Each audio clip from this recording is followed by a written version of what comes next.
We owe the existence of obviously the Barge Inn and us being here through what you see here, the Kennet and Avon canal. It was working boats. They were built here in Honey Street as well. So it was a really lively community all those years ago, and over the years we've actually brought it back to life again, which we're quite proud of.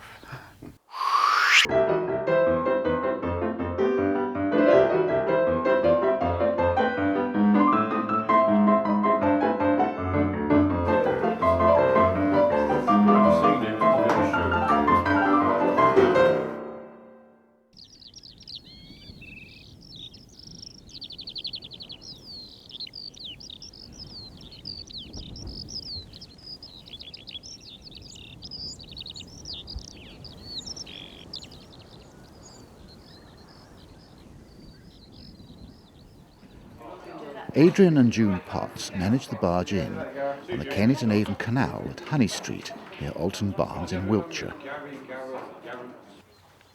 June and I came to the Barge at Honey Street in '93. The pub itself had been closed and boarded for over 9 months, which was quite sad because it's in such a lovely location. But our previous predecessor had gone bankrupt, and therefore it caused the pub to come into very bad disrepair. And also at that time the canal had only become fully navigable in the previous 2 or 3 years. It was opened officially by Her Majesty the Queen in 1990. So we had a little struggle on our hands to make the pub into something that was attractive to potential customers.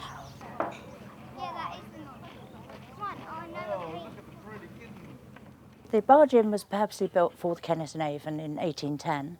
It was completed. It was built to service the bargees. It had a butchery, bakery, brew house, smoke sheds, abattoir. Oh gosh, and it just, and hence the winch room, which we're in now, has got this most wonderful boom, which was to load and offload the barges.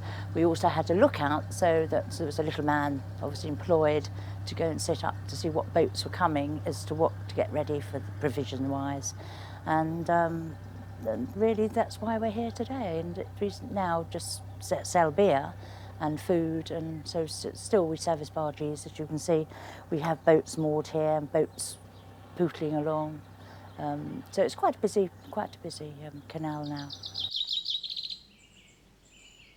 And so it was a really lively community all those years ago, and over the years we've actually brought it back to life again, which we're quite proud of.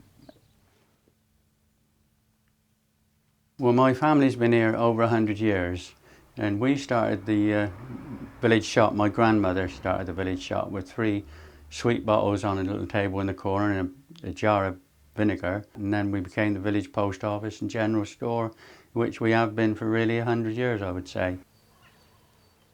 Alton Barnes, just down the road from the Barge Inn, used to have a thriving village shop and post office, run by Ray Pope and his wife Marie. But from where they once sold newspapers, Ray now has a unique village photo museum. This is my father, Charlie Pope, with his very first bus, which he was very proud of. You can see that, he stood up there. September the 1st, 1926, trip to Southsea, because that was the only way people could get out of the villages in those days, was by going on bus trips to the seaside or things like that. Barge Inn trip with landlord Tommy Tasker. Now, Tommy Tasker was a great character. I think he looks a bit like a Toby jug, but anyway. Being native to this part of Wiltshire, Ray and Marie know this landscape well. We actually delivered newspapers around about 12 or 14 villages all around the area, in which my wife assisted me, and she was, you know, I went one way and she went the other way in the dark. We both, and she was a great help, and half of it really. And I used to go to Marlborough to pick them up every morning, which is a journey of about 8 miles, so that I could get them earlier, about 4:30 in the morning.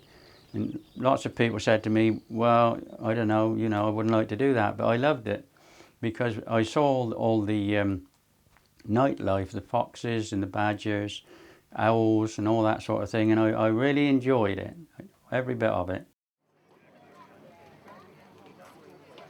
The most amazing thing about the barge is the diversity of customers.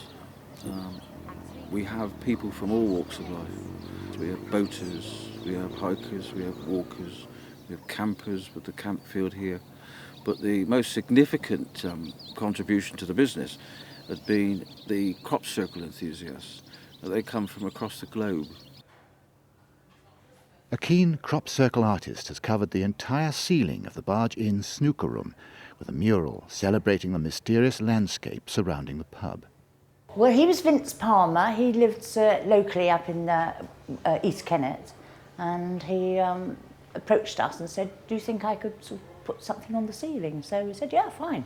And then he sort of had this vision, and he sort of carried on, and he carried on, and 188 hours later, this was the completed thing. We have Avebury, and then behind me we've got Stonehenge, which is over in that direction.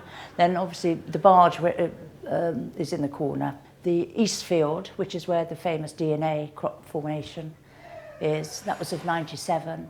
And then you've got Pict Hill, Woodbury Hill. So everything's in its correct place. When we were adopted by the crop circle, the croppies as we call them, we decided to designate this room to them, and so we put up notice boards. So the notice board to just here is all the up-to-date formations of this month and last month. We have a map which is colour-coded for different years, and that shows you in all the area sort of how quite well massed they are. We've got a quite new one across the way, which is actually on the board photographs, which is really quite stunning. The only way to really appreciate them is obviously by air, which you can sort of get right down. So I've seen them from the air, but I've never been in one. There are some, definitely, there is no question that they've just appeared. But obviously there is a lot that are man-made, and obviously we get the what we call circle makers come here as well. And but there are some that's totally unexplained, you know. So yes, I do believe there is, but what actually creates it, I have no idea. But the man-made ones, I mean, the works of art anyway. I think it's a wonderful form of art. One day I went up round the hill in the morning at 4:20, nothing doing, nothing at all. I admit there was a foggy. When I came back, half an hour, 3/4 of an hour later, the fog had lifted and there was a corn circle in the field. So that makes you wonder, you know, how these things actually do get formed.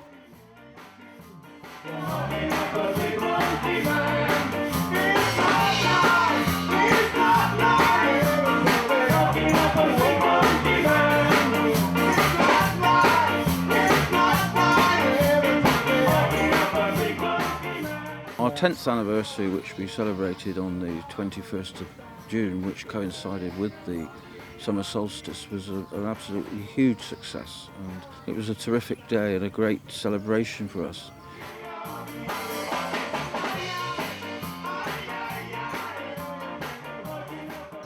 But there is a serious decline in pubs. We all read about it in the press every week, that the rural pubs are closing every week. There's hundreds of them throughout the country closing, and it's very sad because, as I said, it's the hub of the community. And having lived in the country, we are very isolated here, and we've lost our post office and general store, but we won't lose this pub.